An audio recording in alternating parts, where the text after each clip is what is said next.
বুঝতেছি না। পরে আমার আগে যে টিচার আমাকে ভর্তি করেছে আমি তো জানি না সেই টিচার আছে।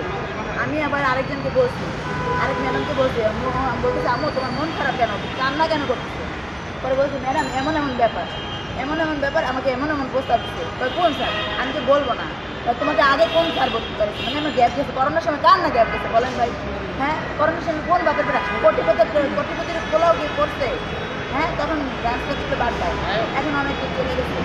পরে দেখা গেছে মানে আপনার পড়াশোনা ভর্তি মানে করার জন্য ডিরেক্টলি করেন, ইনডিরেক্টলি করছে। কি বলছে একটু বলেন, মানে আমাকে বলেন। এখানে যে অনেক খরচ, তোমার মতো ভর্তি করার জন্য আমার শিক্ষক আমাকে ইনডাইরেক্টলি একটা খারাপ প্রস্তাব দিচ্ছে। তার জন্য আমি আর ভার্সিটিতে যাই না।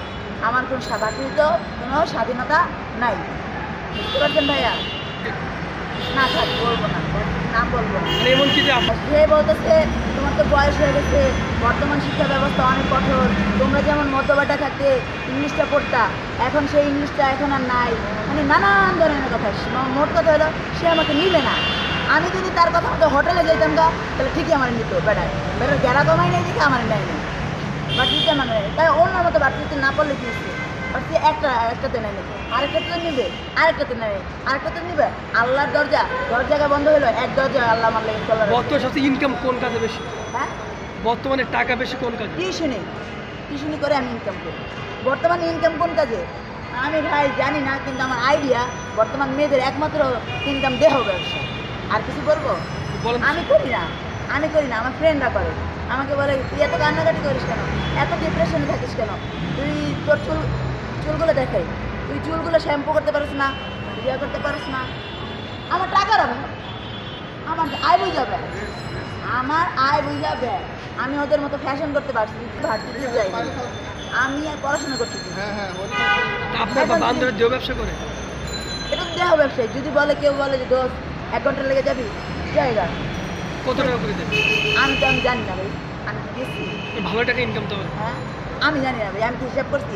হ্যাঁ, আপনারা বলেন আমি 1 মাস করে তারপর জিজ্ঞাসা করে না, আপনারা যেভাবে বলতেছেন কথাটা আপনাকে উপরে তো রাগ করতেছে না, জিজ্ঞাসা করছেন কিনা এটা জিজ্ঞাসা। কেন? আমি ফাও বেতাল করতে পারবো? নিজের কামাই খেয়ে খাই, নিজের কষ্টের মাথার গাম পায়ে ফেলানো টাকা। ওরা একটা বাচ্চা পড়ায় দেখেন তো 1 ঘন্টা, হ্যাঁ আজকে পড়ায় দেখেন তো। আপনারা তো মনে করেন যে কোনো কষ্ট না, ওই পড়ায় আসে, টিউশনি করায়, ভার্সিটি করায়, নিজে রান্না করি, নিজের কাপড় নিজে দিই, আমি কষ্ট করি। এতটুকু বয়স মা মারা যাতে দুনিয়াটা কি বুঝতে। আগে মা ছিল, যা দরকার ছিল প্রয়োজন মতো নিজের কাছে একটা দিচ্ছে। এখন মাও নাই, কেউ নাই। আপনার গ্রামের বাড়ি কোথায়? আমার কোনো গ্রামের বাড়ি নেই। আপনি থাকেন কোথায় আসলে? আজকে একটা জায়গায়, আমার থাকার জায়গা আমি বলি না কাউকে। মানে কোনো হোটেলে বা কোনো রাস্তাঘাটে? আস্তাগফিরুল্লাহ, নাউযুবিল্লাহ মিন কুল্লি যালবি। আমরা মুসলিম। এখন বর্তমানে বাসা কোথায়? জিজ্ঞাসা করছে বারটা ওইটাই বলবো। আপনার বয়স কত বলে মনে করছেন? আপনার বয়স কত? স্যার মনে করতেছে আমার বয়স 30 থেকে 40। আপনার বর্তমান বয়স কত?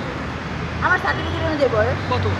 একটা অনার্স ফার্স্ট ইয়ারে পড়া মেয়ের বয়স কত? 16 বছর 17 বছর।